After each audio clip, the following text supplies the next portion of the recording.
Did you know that over 35% of US dollars in circulation were printed in 2020? Isn't that staggering? I mean, like 35%, that's over 1 in 3 were actually just printed in 2020. So I want you to look at this when you're looking at how much money's been printed and fears of inflation. I want you to look at it like a game, like you're playing Monopoly, you're playing Settlers of Catan, you're playing Scrabble or chess. And this is a game where the rules are continually changing. There's different things that change as you play the game. And that's what we're going. It's the money game. And there's a guy that I'm going to introduce you to that played this game really well, and I think you're going to love it. So stick around. We've got an awesome story to tell you and a really cool quote at the end. So I wanted to introduce you to a guy named Hugo Steins, or Hugo Stinnes. I'm not sure how to say it. But Hugo Steins, he was a business guy around 1890 to 1920s. Old Germany, he was around. He basically did a lot with manufacturing, with coal, steel, and shipping. And he had a lot of businesses, and he was just a business guy for a long period of time. So what happened is the Treaty of Versailles, it was basically assigned the entire blame for World War I to Germany. And so what that did is that really caused Germany to have all these debts they weren't able to repay.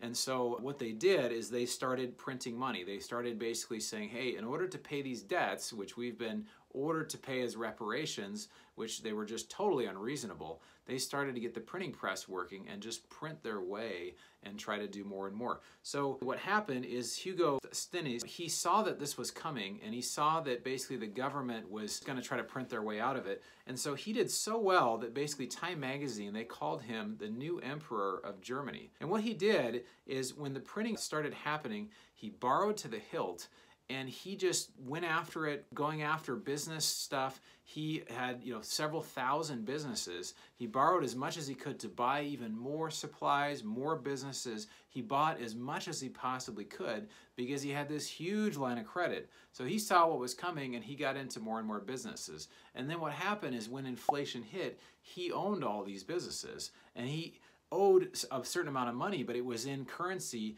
that was much more valuable. For example, let's say he bought a business for, $1 million, and all of a sudden, $1 million was worth substantially less. Let's say $1 million was worth like $1, or it was worth $10. It was worth much less as they printed more and more money. So he became very, very, very wealthy. So if you see what he did, he really found a way to play the game, right? He found a way to play the game when the rules were changing. So what we can learn from Hugo, we can call him Hugo Boss, because he was like the boss when it came to money, right?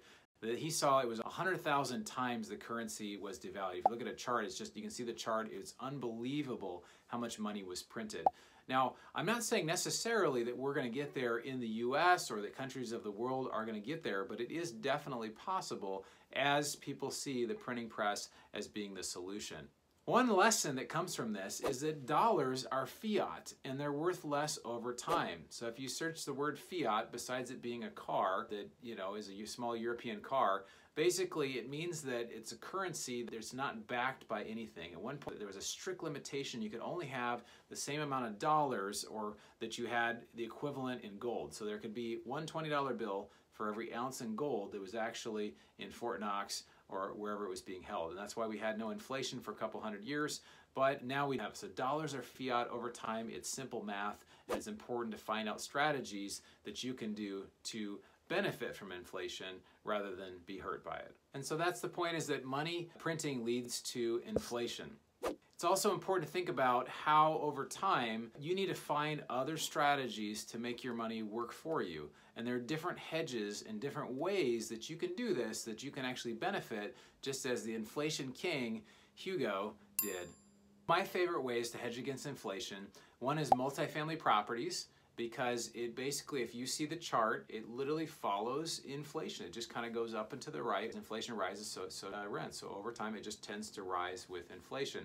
Second thing is precious metals. Now, I have a video coming out about this I think you're going to love, so stay tuned for that. You can see that if that's already posted. And so it's important that you prepare for what's happening, for what's coming. And this quote I'm going to share with you in a second is from John Wooden. He was the 10-time national NCAA men's basketball championship winner. So he says, failing to prepare is preparing to fail. So I encourage you just to have a plan. Try to find different alternative ways that if we do get in an inflationary environment that's more than 2% per year, or maybe it's 5%, maybe it's 10%, maybe it goes higher. We just don't know, because right now there's so much money being printed. It's really important that you have a plan.